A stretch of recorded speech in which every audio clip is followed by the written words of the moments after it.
Hi, this is Steve Haggerty from VANDER Precision Farming, and we're going to do a quick video today looking at some comparisons of cane yield against soil EM maps. So we've had some queries about our sugarcane load cell yield mapping solution, and people asking, well, if I do get my yield data processed, I do post-calibrate it, and I get a pretty picture, what do we do with it? So we've done a previous video looking at comparison of sugarcane yield against drainage using derivatives from elevation data from GPS. Today we're going to look at some comparisons of a demo field against soil zones created from EM mapping using our dual EM sensor. So this is a demo field from the VANDER area. You can see here we have a field that's averaging 139 tonnes per hectare with about 21% coefficient of variation. So, you know, we have some areas here down around the 80 to 100 tonne per hectare through this part of the field, and then we have some areas here doing quite well up into the 150, 200 tonne per hectare. So again, we can ground truth that data. That's the first thing we'd always do, is take that picture and using tools like Google Earth or some other apps, we can actually load this yield map on our tablet. We can actually go and walk the field and ground truth it. So doing that, we might be able to actually see some things going on in the field, and we may be able to actually validate what is driving this lower yield here versus this higher yield here. And obviously we want to do that over multiple seasons to be confident in the trend that's causing these changes in yield. So if there's nothing that's visually evident or based on our management of that block this season, the next step's to say, well, what other spatial data is available to help us make some informed decisions about what's driving this variability in your income. So our previous video, we looked at some comparisons with elevation and drainage, and today I'm going to look at some comparisons against soil types. So in this field, we've actually done some soil EM work using our dual EM sensor, and what I was going to show today is how we can do some comparisons between the soil conductivity zones we've created here from our EM sensor.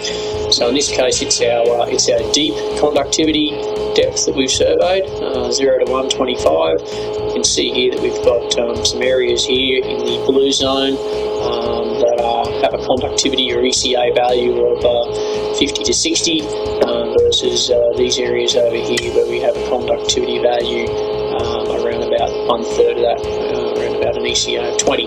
So we've created a conductivity map from our dual EM survey, and we've created 7 different EM zones here.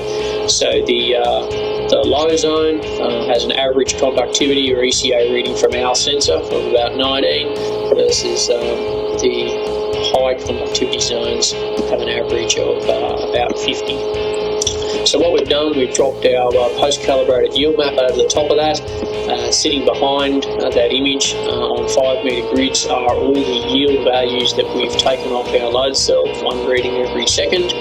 And we've said for EM zone number 1, that has a ECA of average of 19, we actually have a yield average of 147 tonne per hectare. Whereas over in this area where we have an ECA average for the zone of about 50, we have a lower average yield for that total area of 127 tonne per hectare. So the next thing we do is we look at the area of the field that's made up of these conductivity zones. So the blue line here shows us what each one of these conductivity zones represent of the hectares in the field. So you can see that the majority of the field is made up of these conductivity zones 4, 5 and 6, which is fairly evident here in the conductivity map. So the next thing, if we've got post-calibrated yield data, we can do our financial assumptions. So as I said in a previous video, I'm just going to make an assumption today of $45 per tonne of stick cane and a variable input cost per hectare of $2,500. Everyone's going to have a different number. Price of cane depending on the year, and obviously cost of production depending on where you are. But that's giving us, in this example, a gross margin after land prep and fertilising, herbicide and harvesting of about $3,700 per hectare.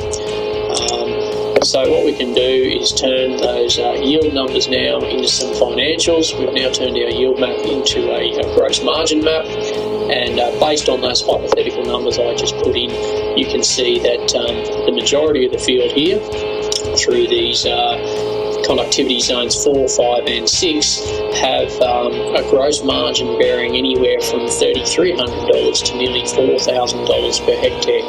So if we saw this trend happening over multiple seasons, where our higher conductivity soil zones from our EM are making $700-800 per hectare less than our lower conductivity EM soil zones, that may be an indicator that something's going on in those soil type changes that are having a significant effect on our crop yield, and as you can see, a significant effect on our field profitability.